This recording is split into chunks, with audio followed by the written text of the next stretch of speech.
Hi there, my name is Zach, and I have the goal of reaching the Brisbane Olympics 2032 marathon. Now, as you can see on the screen right here, these are my current PBs, and I'm a long way from making that dream a goal. But I'm hoping, with a lot of determination, patience, and hard work, that I can make it. I would love it if you guys could join me on my journey to go from a below average runner, to a pro. With that said, let's get into today's video. Welcome back to another October morning. It was 3 degrees when I went out this morning. It's a little chilly, so I still got my thermals on. But at least it's not windy. It's been so windy lately. My neighbours have like a privacy fence, shrub type thing. Lovely. Beautiful in spring, summer, covered in vines. But that broke just the other week because it was just way too windy. What are you gonna do? It is what it is. I'm really glad though that we're not getting these too many sub-zero temperatures, because I've got a veggie patch I've been working hard on, and the veggies are growing lovely, so good. They're looking nice and big. Still be a little while till they fruit, but if it's too much frost, they'll die. So I'm glad. Hopefully, we're past that point in time where there's any risk. Today's run is 2 hour, 25 minutes. Just easy. Now, I think it'll roughly take me, I'll average 7:15 per K. So it'll roughly take me 20K to do that 2 hours, 25 minutes. It's not my longest in terms of distance, because obviously I've done half marathon before. But it's my longest in terms of time. My longest ever run is like 2 hours 15, which was that half marathon. My longest training run is 2 hours 10. Now, why am I going out for 2 hours 25, 2.5, when I basically want to race at 2 hours or less? That comes down to my training methodology and the way that I see training, racing, and performance. The number one thing to take away from this is, I believe you should always run for longer than your race time goal. I'll say for a 10K with a sub 1 hour goal, you should be doing an hour and a half of running as your peak long run minimum. You can do longer if you want. I feel like that's the baseline. Now, if you're doing a half marathon, I think that time should be increased again. My personal opinion is a half marathon long run should be at least 2.5 hours. It's all about getting that time on feet, the endurance in your blood, in your heart, in your legs. Just getting all that power and efficiency, which you can't get if I'm aiming for sub 2. But if my long run's hour 45, 15 to 16K, race day will be a struggle.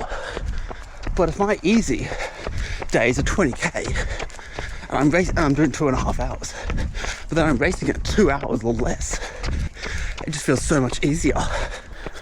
The one caveat I have to that is the marathon.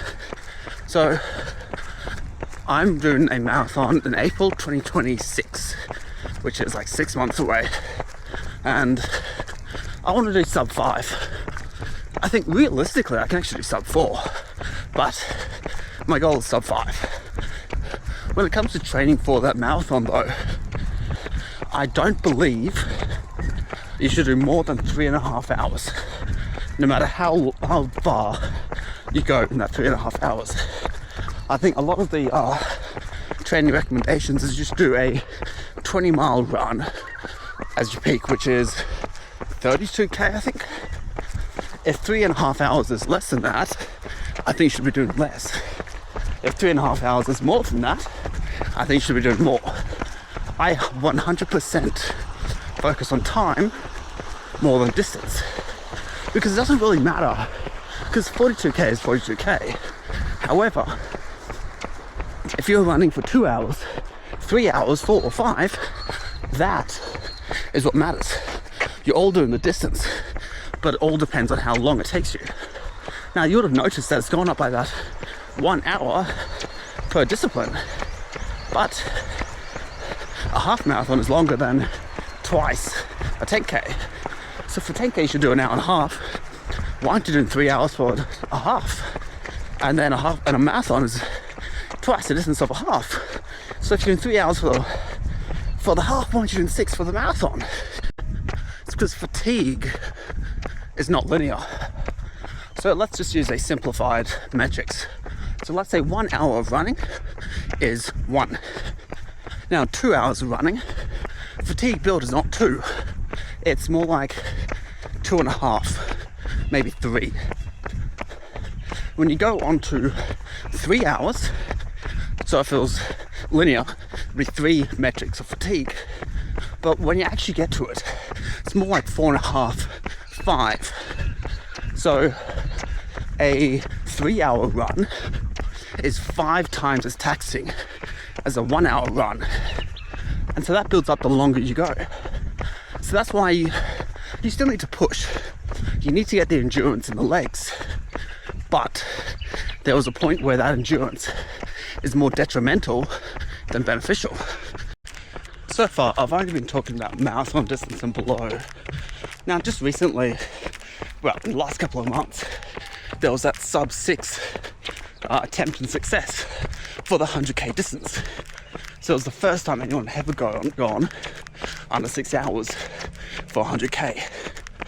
For those people, I'm pretty sure they need to do more than 6 hours of running as an endurance base in order to be able to do 6 hours at like their race pace. Now, while the average person, someone like you or I, have no need to go for a 6-7 hour run. If you're going to do 100k and break 6 hours, you definitely need to do endurance running of that sort of distance. And this all brings me into what I want to talk about today, which is the different type of way to structure your training blocks. And so there's 2 main ways. So it's either pyramidal or polarized. Now, both of these sorts of training depends on your zones. So first you need to make sure your zones are accurate. Now, there's 3 ways to sort of determine what your different zones are. I like to use a 5-zone model. There's also the 3-zone model, and there's also lactate.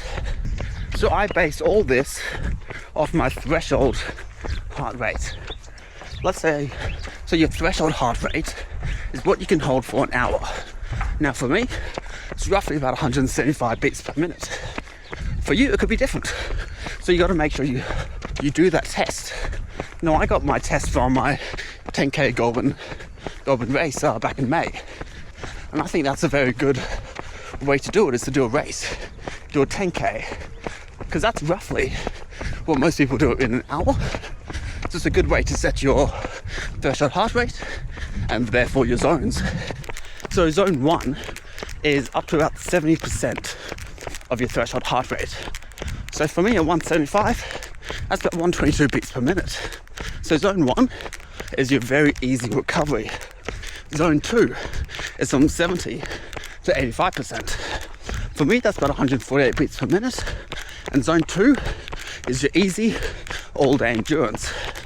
It's basically anything from about 2 hours to 4 hours of endurance running pace.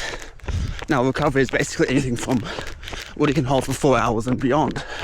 When you think about zone 3, so zone 3 is from 85 to 95%. For me, that's about 166 beats per minute, and that is your tempo running. So tempo is roughly what you can hold from about an hour and a half to 2 hours. Zone 4 is your threshold, so it's about 95 to 105%. Then you get VO2 max, which is anything above.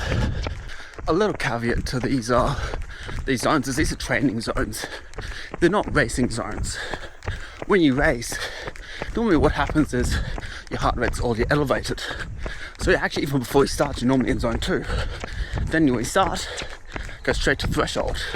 Whether you're doing 10k, half marathon or full, you're basically always going to be in your threshold zone. Because even when you start walking, you've just got all that adrenaline and excitement that your body just doesn't relax And so it's very hard to get your heart rate down. So that's why you need to pair your heart rate with other metrics like power or pace to help you sort of properly pace those sorts of efforts. Now I mentioned there's 3 different ways to measure it. So I used the 5-zone model. The 3-zone model basically consolidates zones 1 and 2 into zone 1. Zone 3 and 4 is now zone 2, and zone 5 is zone 3. Now your lactate essentially is pretty much the same one if you do the lactate threshold model. So LT1 is basically where you go from zone 2 to zone 3. So it's at that cusp. The same as the 3-zone model. So LT1, before that, is zones 1 and 2. LT2 is basically where you go from threshold to VO2. And so that's between LT1 and LT2 is zones 3 and 4. And when you go above your LT2, that's your VO2 max. Let's link this all back to the pyramidal and the polarized training models. Now in the pyramidal model, it's essentially a pyramid. A lot of your work is easy running, zone 1, 2, or zone 1 and 3 model, or below lactate 1. This should be roughly 70 to 80% of your total volume. When you look at the next step, so zone 2 in the 3 model, zone 3 and 4 in the 5, and between LT1 and 2, that should be about 15 to 20% of your total volume. The final bit, essentially your over threshold work in the pyramidal model should be between 5 and 10% of your volume. So what does that mean in practice? So for a standard pyramidal model, for every 2 hours of training, you should be only doing 5 to 10 minutes above threshold, which is what a lot of people don't follow. I think a lot of people would think that for roughly every hour, for every 16 minutes, they might do 10 minutes or 15 minutes above threshold, which is actually closer to about 20 to 25%. This 20 to 25% actually corresponds quite well with the polarized training. So polarized training is still probably 70 to 80% in your easy endurance recovery zones, and then nothing in zone 2 or like zone your moderate intensities, and the remainder at your zones, your over threshold. Now I had a quick look at my sort of intensity ranges this morning before I came on the run so I could have a talk about it.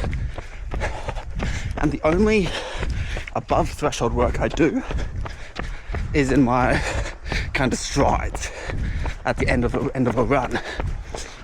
Now I probably do about 8 to 9 hours a week times 60 minutes.